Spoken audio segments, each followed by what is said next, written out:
Hello and welcome to Newsbreak. I'm your host, Nick Steffens. Getting into today's top stories, Federation Bank board member Dale Troppe made a proposal to the Washington County Supervisors during the public comment period of a meeting Tuesday morning. The offer, $800,000 for the tallest building in Washington County. Troppe said the current Federation Bank building would give the county a more cost-effective way to upgrade administrative offices without expensive renovations at its Orchard Hill complex, which were criticized by Washington Mayor Jaron Rosene last week. As a board, we believe it is vital to keep the courthouse and its employees in downtown Washington. This building is 16,000 square feet building on 5 floors. The building is completely wired for computers and internet. The building is really in excellent condition and has an elevator that serves all 5 floors. Troppe said that the math worked out to around $50 per square foot, considerably less than the Orchard Hills renovation cost, pegged at a minimum of $150 per square foot by a September feasibility study commissioned by Carl A. Nelson and Company. The county already pays $72,000 to rent the building's top 3 floors for its public health and juvenile court agencies. Troppe said that that alone would mean cost savings in a matter of years. Troppe said the county's roughly $4.266 million from the American Rescue Plan Act, or ARPA, has had better potential uses than Orchard Hill, where project costs would likely exceed that amount, according to consultants.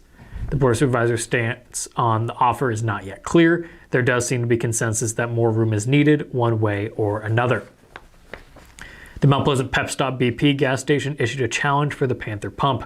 Monday, December 5th, the Pep Stop announced on Facebook that they would double the donation rate of their Panther pump if the community can increase the amount of gallons for the year. As of Monday, the pump was on pace to pump 227,000 gallons, and the current donation rate is 1 cent per gallon purchased. That is on track for a total donation of $2,270. If the community can boost the gallons to 240,000, the donation will increase to 2 cents per gallon. The donation money is evenly distributed between the music and athletic boosters at the Mount Pleasant Community High School. We have lines at the pump's Pep Stop cashier, Megan Reyes said. Sometimes we have cars upon cars lined up. We have some customers where those are the only pumps that they go to. With long lines of devoted MPCHS supporters waiting to use the pump, Pep Stop offers another way to add to the gallon total. If you can't get to the Panther pump because it is full, just snap a picture of what you pumped at one of our other pumps and post it tagging us using hashtag PepStopPantherPump, and we will add it to the total, the announcement on Facebook states. Pep Stop owner Jeff Fedler started the Panther pump for MPCHS along with the Tiger pump for Iowa Wesleyan University in February 2018 to celebrate their 40th anniversary. The Washington City Council has signed off on the Chamber of Commerce event plans in the square for 2023, although municipal officials remain caught in a disagreement over one issue, a snow fence. Chamber Director Michelle Redlinger said the community could expect most events to continue next year as they have in the past, with some tweaks here and there. One of those tweaks involves removing a snow fence around the square at the Flatline Live concert, a part of the community's now 75-year-old Ridiculous Days celebration. Instead, the group would place signs stating that outside alcohol could not be brought into the park. Redlinger said the bright orange barriers wrapped around the park were unnecessary, ineffective, and an eyesore during the high-attendance event. The concert was held in Washington's Park for the first time last summer. While the barriers surrounded the park, attendees of all ages were allowed inside for the event, but given wristbands of different colors and indicating whether they were above or below drinking age.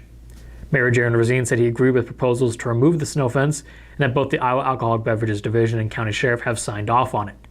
Other city officials disagreed. City Council member Elaine Moore was concerned about underage drinking and proposed a barrier around a beverage garden rather than around the entire park. City Police Chief Jim Lester said removing the barrier would make things more difficult for law enforcement. Lester said he'd adapt to the city's directive either way. State code on the matter is complicated. Iowa law forbids consumption of alcohol in public places, except in licensed establishments and in locations exempted by local governments, such as for events. While taking beverages out of the square is not illegal, drinking them outside of the square would be. The council's motion approved all the chamber event request, with plans to discuss the concert's boundary markers further at a later date. Redlinger said she would fight to keep the concert open to all and appealing all ages. We're going to take a brief break, and when we come back, we'll have the weather and sports. Since 1905, Kelowna Cooperative Technology Company has helped our communities stay connected with the latest advancements in clear, dependable telecommunications services. KCTC provides rural Iowans with access to high-speed fiber internet, as well as phone, television, computer repair, and cybersecurity solutions. We're also proud supporters of local organizations and area schools within the community. KCTC, keeping Kelowna connected.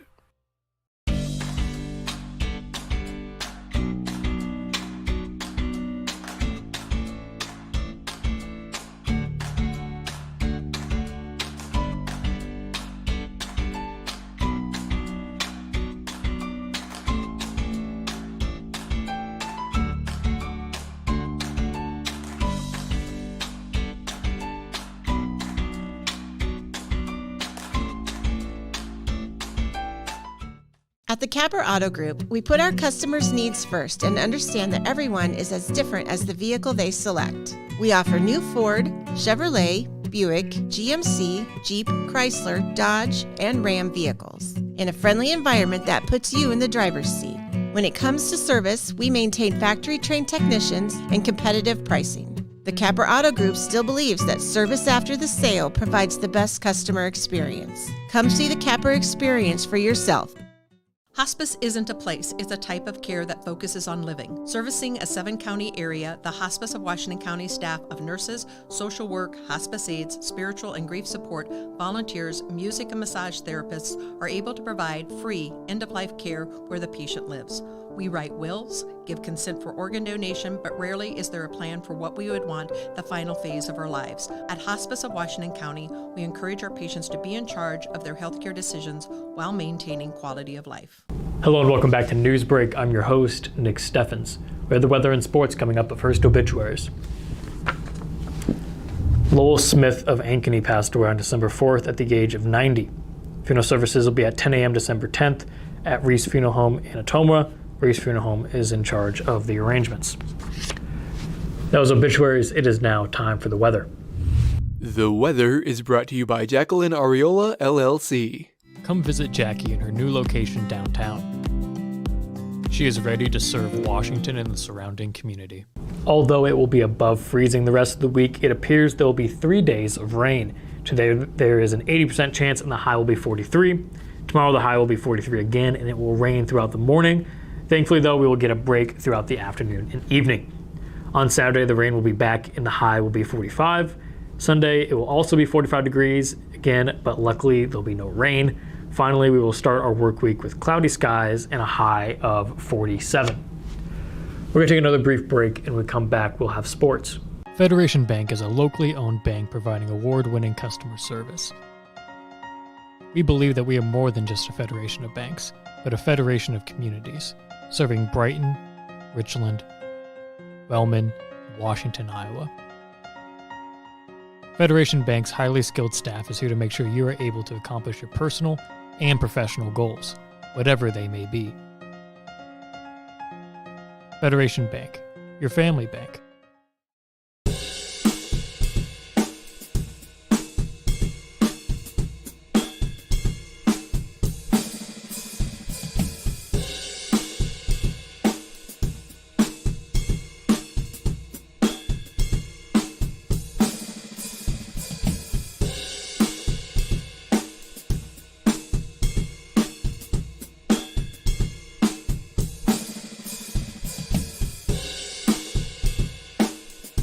Family owned and operated by Andy and Sarah Ross. Ross Auto has been your vehicle repair and maintenance headquarters since 1935. We specialize in all makes of cars and light-duty trucks. With our variety of available services, let us help you keep rolling and your vehicle operating efficiently. Services include general auto repair, alignments, brakes, fuel injection, and more. Schedule your appointment today at 319-653-5656. That's 319-653-5656.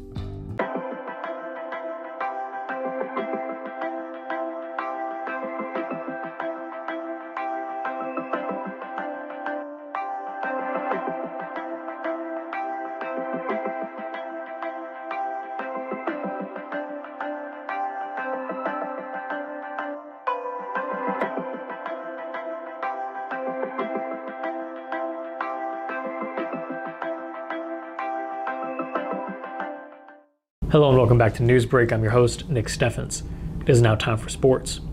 Sports, brought to you by Fairway.